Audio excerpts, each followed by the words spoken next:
এজন সাধাৰণ ছাত্ৰ এটা সৰু আইডিয়া, সেই আইডিয়াই গোটেই বিশ্ব সলনি কৰি পেলালে। আপুনি কেতিয়াবা ভাবিছেনে ফেচবুক কেনেকৈ আহিল আৰু ইয়াৰ আৰম্ভণি কেনেকৈ হৈছিল আৰু ই কেনেকৈ বিশ্বৰ আটাইতকৈ ডাঙৰ প্লেটফৰ্ম হৈ পৰিল?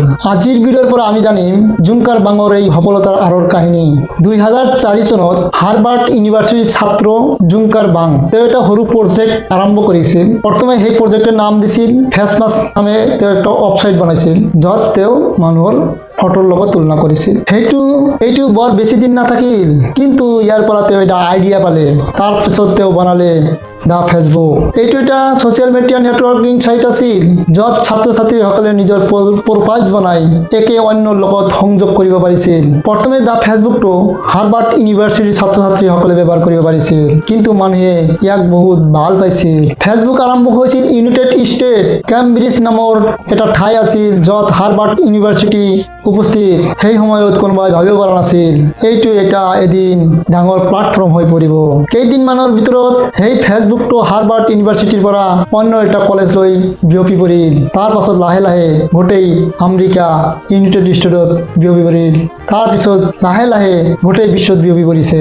এতিয়া প্ৰশ্ন হ'ল, এই ফেচবুকটো ইমান সোনকালে ভাইৰেল হোৱাৰ কাৰণ কি?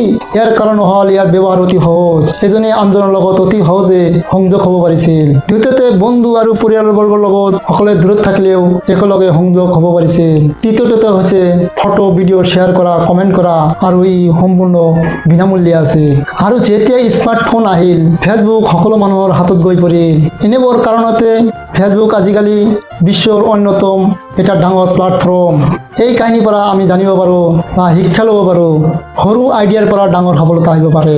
দ্বিতীয়তে নিজৰ আইডিয়াৰ ওপৰত আপুনি বিশ্বাস ৰাখক। তৃতীয়তে কনষ্টেন্সি আৰু হাৰ্ড ৱৰ্কত অধিক গুৰুত্ব দিয়ক। জুংকাৰ বাঙে কেতিয়াও হাৰ মনা নাছিল, সেইবাবে তেতিয়া তেওঁ সফল হৈছিল। আপুনি নিজৰ জীৱন ডাঙৰৰ পৰা নহয়, আপুনি নিজৰ জীৱনত ডাঙৰ কিবা এটা কৰিব বিচাৰে, আপুনি আজিই আৰম্ভ কৰক। সপোন দেখা বন্ধ নকৰিব আৰু চেষ্টা বন্ধ নকৰিব।